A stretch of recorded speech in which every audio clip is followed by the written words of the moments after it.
Hi there. Welcome to our series on clarification.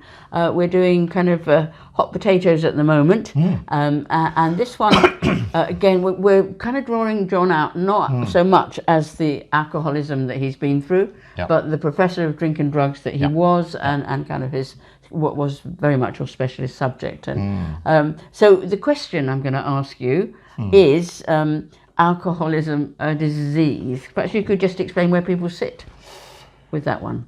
I think the term hot potato really is very descriptive of this one. It really is. It kind of divides opinion, big style.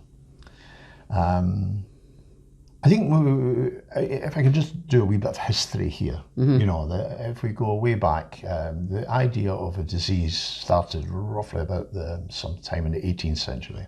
Somebody mentioned disease. At that time, it was just considered just bad behaviour, you know, and the treatment for it, there were two things. The treatment is, you know, they either punish people, a bit like they do with drugs at the moment, by, you know, there was the whipping, stocks, incarceration, that sort of thing, or they decided it was a moral issue, in which case they lodged you with a priest, you know. So that was the way they treated it. It wasn't until very much later that we actually started to see the idea of this as actually a disease. Now, the advent of calling it a disease was actually very beneficial as far as drinkers were concerned, because for the first time they actually got treatment rather than got locked up. Okay, so they were. So it was a good thing at that time, you know. Now, what we also have to say is that, you know, that some people would suggest that disease, that bad behaviour has been overly medicalised now, you know, and we're seeing it as a medical problem rather than a behaviour problem sometimes. Now, Alcoholics Anonymous came on the scene, and you know, and they started calling it a disease. They got a doctor called Dr. Silkworth, who wrote the medical opinion at the beginning of the book, and he talked about it as an allergy, you know. Yes. Yeah, that was how he saw it. It was an allergy, just like you were allergic to strawberries or allergic to, you know what I mean, nuts. That's how it worked. But what we've got to remember is that was 70 years ago, and that was the height of medical science at that time, you know. But what it did was it allowed people to say, that's the issue. I've got a disease. That's the problem, you know. And what is the treatment for it? However, in more recent times, you know, there has been a backlash against that and saying, no, it's not a disease at all, because how can you compare alcoholism with something like cancer? Because with alcoholism, what we can do is we can actually stop it by, you know, don't we wish we could do that with cancer? And just say, okay, if I just stop taking, you know, something, then my cancer will clear up, you know. Okay, so but in that case, it was almost like people who had real diseases, but it was quite offensive to use that term. So can I just, this is what I think I've heard. Yeah. That first of all, it was something that was punished and really very punitive. Correct. Almost then, there was a swing to the point where the word disease almost implies this is not your fault, mate. This is just something that's got a hold of you. Which is part of the problem that people see with it, you know. Yeah. Well, what would you expect? Yeah. I've got a disease, you know. I'm an alcoholic. Alcoholics drink. That's what I drink. Right. So, although curiously, AA very much encourages you to take responsibility. Absolutely. But the first step's kind of saying you've got a disease and you need a lot of help to overcome it. So why don't you use a higher power? So, okay. So where are we now? Bearing in mind, I know that we need to say research takes what, 2 to 3 years, 4? Oh, at least. It's speeding up now with the advent of online journals. Okay, you know, and it is much faster. But what used to happen is that you would apply for a grant. You know, that might take a year or two to get the grant. Then you would do the research. That might take about 3 years. You would write the paper. Then you would send it out for publication, and that might take a couple of years before it was actually seen. So it's likely there's stuff that we know, particularly neuroscience, that will change our attitude. Yeah. Yeah. Yeah, I remember when I was working in the university,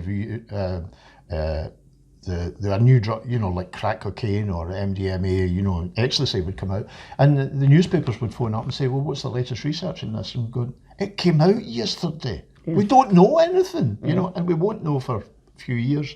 And newspapers go, how can that be the case? Yeah. This is news. It might be news to you, but there's no research. And that's where it all gets manipulated, and where people strongly believe things that actually aren't true. Yeah. I mean, that's going on all over the place now, really, isn't it? So. And I mean, there is a lot of research going on, and people are looking into various things. And the neuroscience is the sort of the kind of new frontier at the moment, looking at changes in the brain. But is changes in the brain cause or is it effect? If you see differences. The other one is genetics, obviously. I was going to say that, because clearly there are some people, and this seemed to go in families, where you take a drink and you're off. Yeah. And that's probably one of the reasons why they said it was a disease, because those people kind of feel different. Yeah, but you have to say, if you're brought up in an alcoholic household and you find that the way to handle problems is you get sloshed, you run away from the problem, you hide from the problem, then that's the way. It's a kind of nature-nurture thing. So if that's the way you're taught to deal with something, then that's what you'll continue to do. I think that some people would say that they observe, just in some families, a situation that feels a lot more kind of something that happens inside rather than something that's happening up there. That something that's almost like a dependency of the body. I've come across a few of these where you just think there's something going on that just is so out of control, which is it feels even more different to the fact that people are out. Do you understand what I'm saying? I understand what you're saying, but if you go back to the sort of definition of disease, these were things that were in there. The fact that you had no control. So that was put down to the disease of alcoholism. Jelinek, who is a famous researcher, about 50 years back, wrote a book called The Varieties of the alcoholism, and he's came up with a number of different types of alcoholic. The main one, the one that we tend to look at today, is what was called the beta alcoholic. And the problem with the research that he did was all of these subjects came from Alcoholics Anonymous. Okay. But he also found a completely different alcoholic in France. Right, okay. Which was the person who drinks all day but never is actually drunk, and they tended to come from the vineyards areas of France. So there are different. One of the problems, I think, with the research on alcoholism is this idea that they're all the same. And I think, no, they're not. They're not all the same. Jelinek was on the right track in as much as he said there was a number of different varieties. But we're trying to homogenize them and say they're all the same. They're not all the same, and you see some people who will, just drink themselves to death. You'll see other people who, drink very, very heavily for maybe a few years and then they stop. You see other people who are very destructive. You see, do you know what I mean? And it's not recognizing that is a real problem. When we start to look at the genetics that is involved here, people believe that, there is a gene that makes you an alcoholic. No, there isn't. Every now and again somebody says the gene has been found, but it's never been replicated. And that's a problem. But however, they are starting to see that there may be genetic issues, but the genetic issues doesn't make you an alcoholic. It may it may actually sort of moderate how you react with alcohol. For example, you have the sort of flushing mechanism which is seen in Eastern countries, where people take alcohol and they get very flushed in the face. And it can be very uncomfortable for them. That's seen a lot in China and Japan, things like that. But it's only found there, and that is genetic. So some people might actually find that they have a huge tolerance for alcohol because of genetics. So, but it's the mechanisms are a lot more complex than one gene makes one alcoholic. Okay, now I know what John's like when he gets into the professor. We need to stop now because you'll lose them. But And that's not to... No, put down what you I don't said. hear that. Yeah. I can bore for Britain. You know, It's not boring, but it becomes very complex. Now, I think the emotional content behind is alcohol disease is kind of we're asking ourselves, if we live with a drinker, do I have a right to be cross? Is he stuck in something that, because it would be awful if he had cancer and I got cross. Yeah. So if he's got a disease, I don't have a right to get cross because it's not his fault. Yeah. Now, those, I think, are the emotional and this content. is where it becomes a real issue. Yeah. Because alcoholism may be a disease. I personally don't think it is, but it may be a disease.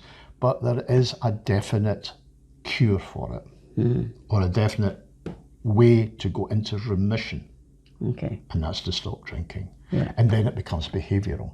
And that's the real issue, because on the one hand, people are saying it's a disease, therefore I haven't got any, I don't have... I'm helpless. Yeah, I'm helpless. Yeah. And, and that's the first step of Alcoholics Anonymous is I'm powerless over alcohol and my life had become unmanageable. For me, it was the other way around. It was my life was unmanageable and then I became powerless over alcohol, but that's another issue.